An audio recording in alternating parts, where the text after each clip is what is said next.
నమస్తే. Welcome to current affairs light YouTube channel. ఇవాల్టి మన క్లాస్‌లో రీసెంట్‌గా జరిగినటువంటి కరెంట్ అఫైర్స్‌లో ఇంపార్టెంట్ కాన్సెప్ట్ నేర్చుకుందామండి. మీకు కనుక మా వీడియోస్ అండ్ ఎక్స్‌ప్లనేషన్ నచ్చినట్లయితే మా వీడియోస్ లైక్ చేయండి, షేర్ చేయండి and subscribe. Welcome to current affairs light YouTube channel. ఇవాల్టి మన కాన్సెప్ట్ వచ్చేసి ప్రధానమంత్రి జనజాతి ఆదివాసీ న్యాయ మహా అభియాన్. సో దీన్నే పీఎం జన్మన్ స్కీమ్‌గా పిలుస్తూ ఉంటారు. సో ప్రధానమంత్రి జనజాతి ఆదివాసీ, సో ఆదివాసీలంటే గిరిజనులు, వాళ్ళకి న్యాయ మహా అభియాన్, వాళ్ళకి కావాల్సినటువంటి సౌకర్యాలు ఏవైతే ఉన్నాయో వాటిని కల్పించడం కోసం ఏర్పాటు చేసినటువంటి ఒక స్కీమే ప్రధానమంత్రి జనజాతి ఆదివాసీ న్యాయ మహా అభియాన్. సో ఈ పిఎం జన్మన్ స్కీమ్ వల్ల ఇప్పుడు ఎందుకు న్యూస్లో వచ్చింది, రీసెంట్గా అయితే మనకి ఇక మీదట లోక్సభ ఎలక్షన్స్ అనేవి రాబోతున్నాయి. ఇటువంటి టైంలో గవర్నమెంట్ యొక్క గిరిజన జాతి తెగ ప్రజలకి మరింత చేరువవడం కోసం వాళ్ళకి పక్క హౌసెస్ నిర్మించడం కోసం కొంత అమౌంట్ అనేది కేటాయించిందన్నమాట.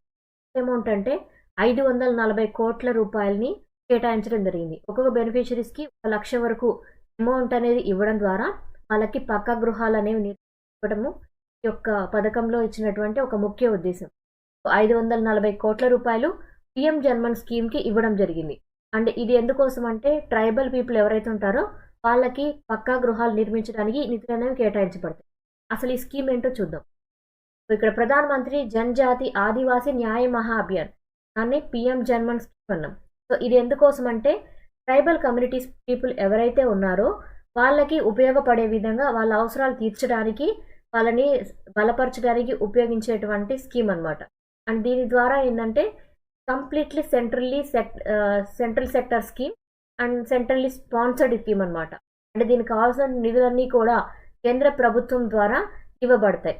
అండ్ ఈ యొక్క ఇనిషియేటివ్ ద్వారా ఏంటంటే 11 విభాగాల్లో నియర్లీ 9 మినిస్ట్రీస్ కలిసి కూడా ఈ యొక్క పిఎం జన్మన్ స్కీమ్ని ఫోకస్ చేసి వర్క్ చేయడం ద్వారా వాళ్ళకి కావాల్సినటువంటి సదుపాయాలు ఇవ్వడానికి ట్రై చేస్తారనమాట. అండ్ వీళ్ళందరూ కూడా ఎవరి యొక్క సహాయంతో చేస్తారంటే మినిస్ట్రీ ఆఫ్ ట్రైబల్ అఫైర్స్ వాళ్ళు వీళ్ళకి అవసరమైనటువంటి గిరిజనులకు అవసరమైనటువంటి విషయాలన్నింటిలో అన్ని మంత్రిత్వ శాఖల యొక్క సహాయాన్ని తీసుకొని గిరిజనులకు కావాల్సినటువంటి మెయిన్ అవసరాలు ఏవైతే ఉంటాయో వాటి పరంగా సహాయం అందించడానికి ఎప్పుడూ ముందుంటారు. ఇక్కడ కీ ఇంటర్వెన్షన్స్, సో 11 రకాలైనటువంటి విషయాల్లో వాళ్ళు సహాయం అందిస్తారు. ఏ విధమైనటువంటి విషయాలంటే పర్మనెంట్ హౌసింగ్, లైక్ ఇప్పుడు మనకి పక్కా గృహాలు నిర్మించడానికి 540 కోట్లు అనేవి గిరిజన వాసుల కోసం ఇవ్వబడ్డాయి.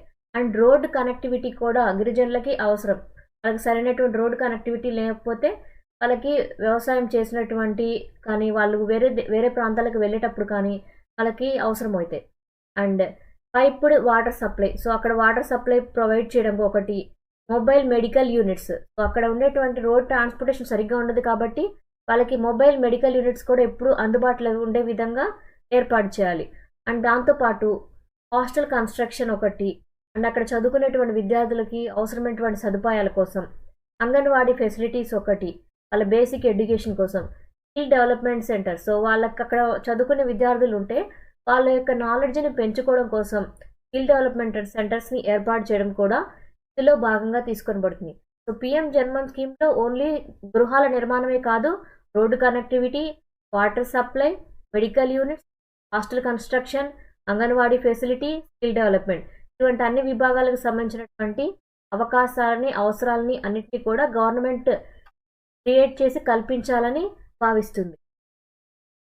And additional ministries involvement, so ఇక్కడ చాలా రకాలైనటువంటి ఇనిషియేటివ్స్ అనేవి తీసుకొని వచ్చారు. సో అన్ని ఇనిషియేటివ్స్లో కలిగి వర్క్ చేయాలి అంటే మినిస్ట్రీ ఆఫ్ ట్రైబల్ అఫైర్స్ వారు మిగిలిన అన్ని మినిస్ట్రీస్తో కూడా కలిసి వర్క్ చేయవలసి ఉంటుంది. అండ్ ఇక్కడ మధ్యకాలంలో అయితే మినిస్ట్రీ ఆఫ్ ఆయుష్ వాళ్ళ యొక్క పరిధిలో వారి సహాయంతో కొన్ని విషయాలు అనేవి చేశారు. సో మినిస్ట్రీ ఆఫ్ ఆయుష్ తరపున ఇక్కడ పిఎం జన్మన్ స్కీమ్లో ఏం చేశారో చూద్దాం. సో మినిస్ట్రీ ఆఫ్ ఆయుష్ తరపున వెల్నెస్ సెంటర్స్ అనేవి ఏర్పాటు చేశారనమాట. సో వెల్నెస్ సెంటర్స్ ఎక్కడ గిరిజన తెగలకు ఉపయోగపడే విధంగా వాళ్ళు ఉండేటువంటి నివాసాల దగ్గర మొబైల్ మెడికల్ యూనిట్స్ అనేవి ఏర్పాటు చేశారు. సో మినిస్ట్రీ ఆఫ్ ఆయుష్ తరపున పర్టికులర్లీ వల్నరబుల్ ట్రైబల్ గ్రూప్స్ ఎక్కడైతే ఉంటాయో వాళ్ళ యొక్క నివాసాలకు దగ్గరగా వాళ్ళకు అవసరమైనటువంటి మొబైల్ మెడికల్ యూనిట్స్ అనేవి మధ్యకాలంలో ఏర్పాటు చేయడం జరిగింది. And ministry of skill development entrepreneurship, so ఇక్కడ ఏంటంటే వీరి సహాయంతో అక్కడ ఉన్నటువంటి తెగ ప్రజలు ఎవరైతే ఉంటారో వాళ్ళకి అవసరమైనటువంటి నివాసాలకు దగ్గరగా ఉండే విధంగా ఒకేషనల్ ట్రైనింగ్ కావచ్చు, అంటే వాళ్ళకి చదువుతో పాటు వాళ్ళ వృత్తిని కొనసాగించే విధంగా ఏవైతే ట్రైనింగ్ ప్రోగ్రామ్స్ అవసరమో అటువంటివి, మల్టీపర్పస్ సెంటర్స్ ఒకటి, దాంతోపాటు అక్కడ చదువుకునే విద్యార్థులకి ఉపయోగపడే విధంగా హాస్టల్ ఫెసిలిటీస్ కావచ్చు, అండ్ వాళ్ళ యొక్క స్కిల్స్ని ఇంప్రూవ్ చేసుకోవడం కోసం ఆ కమ్యూనిటీ పరంగా వాళ్ళు ఉన్న వ్యక్తులందరికీ ఉపయోగపడడానికి స్కిల్ డెవలప్మెంట్ అండ్ ఎంటర్‌ప్రెన్యూర్‌షిప్ తరపు నుంచి కూడా అవసరమైనటువంటి సహాయం అనేది అందించడం జరుగుతుంది.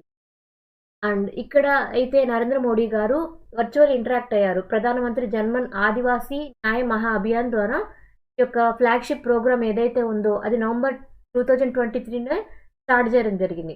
బట్ ఇప్పుడైతే ఈ యొక్క స్కీమ్ ద్వారా 540 కోట్ల రూపాయలను కేటాయించి ఎవరైతే బెనిఫిషరీస్ ఉన్నారో వాళ్ళతో మన మోడీ గారు ఇంటరాక్ట్ అయ్యి మాట్లాడారనమాట. అండ్ ఇది ఎంతవరకు ఎవరి కోసం అంటే అక్రాస్ మన దేశం మొత్తం మీద 18 స్టేట్స్ అండ్ యూనియన్ టెరిటరీస్లో ఎవరైతే పర్టికులర్లీ వల్నరబుల్ ట్రైబల్ గ్రూప్స్ ఉన్నారో వాళ్ళ కోసం ఈ నిధులు అనేవి కేటాయించబడతాయి. ఇక్కడ పిఎం జన్మన్ మిషన్ స్కీమ్ కింద గవర్నమెంట్ ఇప్పటికే 1207 కిలోమీటర్ల అంత దూరాన, అది కూడా ఈ యొక్క ట్రైబల్ గ్రూప్స్ ఉండేటువంటి నివాసితులు ఉండేటువంటి ప్రాంతాల్లో రోడ్లు అనేవి నిర్మించడం జరిగింది. అండ్ ఇక్కడ ఏంటంటే అండ్ దీంతో పాటు జల్ జీవన్ మిషన్ని కూడా తీసుకొని వచ్చారు. అండ్ ఏ విధంగా అంటే వాళ్ళకి వాటర్ కనెక్టివిటీ ఇవ్వడం కోసం జల్ జీవన్ మిషన్ ద్వారా కూడా ఇవ్వగలిగారు. అండ్ 916 అంగన్వాడీ సెంటర్స్ అనేవి ఏర్పాటు చేశారు. అండ్ దీంతో పాటు ఇంకా ఎక్కువగా కూడా ఈ మంత్ ఎండింగ్కి కూడా నియర్లీ 816 సెంటర్స్ కూడా ఏర్పాటు చేయాలని సంకల్పించారన్నమాట. So PM Janman scheme government ఈ కార్యక్రమాలు అనేవి ఆల్రెడీ చేసింది. Thank you for watching my video. మీకు కనుక నా వీడియో అండ్ ఎక్స్ప్లెనేషన్ నచ్చినట్లయితే నా వీడియోస్ లైక్ చేయండి, షేర్ చేయండి అండ్ సబ్స్క్రైబ్ చేయండి. మీకు నా వీడియోస్ ఏ విధంగా అనిపిస్తున్నాయో నాకు కామెంట్ సెక్షన్లో తెలియజేయండి. Thank you for watching my video. Thank you.